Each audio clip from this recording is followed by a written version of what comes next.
نحمدہ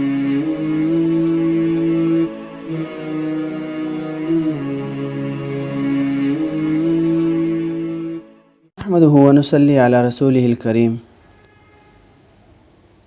ان تین چیزوں میں سے دوسرے نمبر پر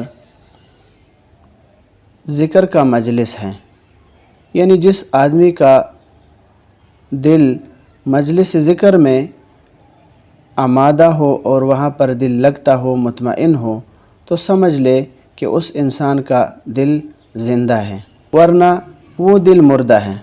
اور یہ بات یاد رکھو کہ ایک حدیث میں ذکر کرنے والے کو زندہ اور ذکر نہ کرنے والوں کو مردہ کہا گیا ہے، یعنی ان کا دل ذکر نہ کرنے کی وجہ سے مردہ ہو گیا ہے کہ ان کی روحانیت زندہ نہ رہی۔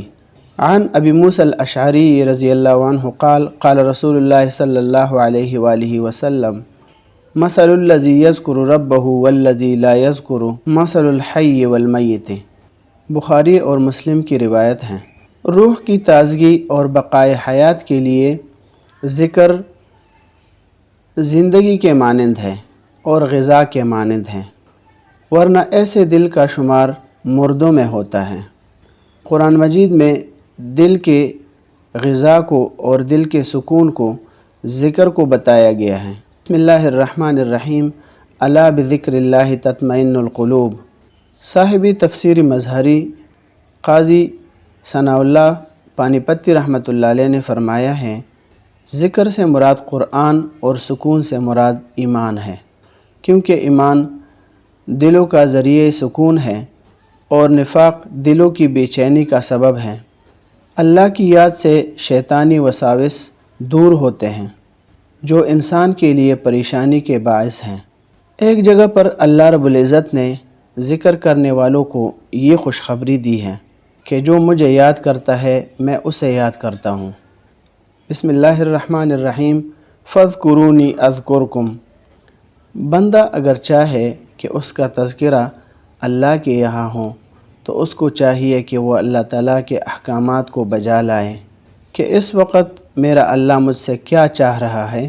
بزرگان دین نے اللہ کو یاد رکھنے کی آسان صورت یہ بتائی ہے کہ آدمی جب کسی سیڑھیوں یا اوپر کی جگہ پر چڑھتا رہے تو اللہ اکبر، اور نیچے اترتا رہے تو سبحان اللہ، اور اگر درمیانہ چال چل رہا ہو تو لا الہ الا اللہ کا اہتمام کریں۔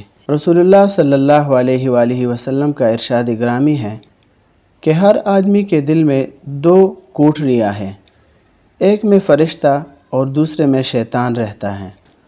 جب آدمی ذکر کرتا ہے تو شیطان ہٹ جاتا ہے، اور اگر غافل ہو تو شیطان وساوس ڈالتا ہے۔ تفسیر مظہری۔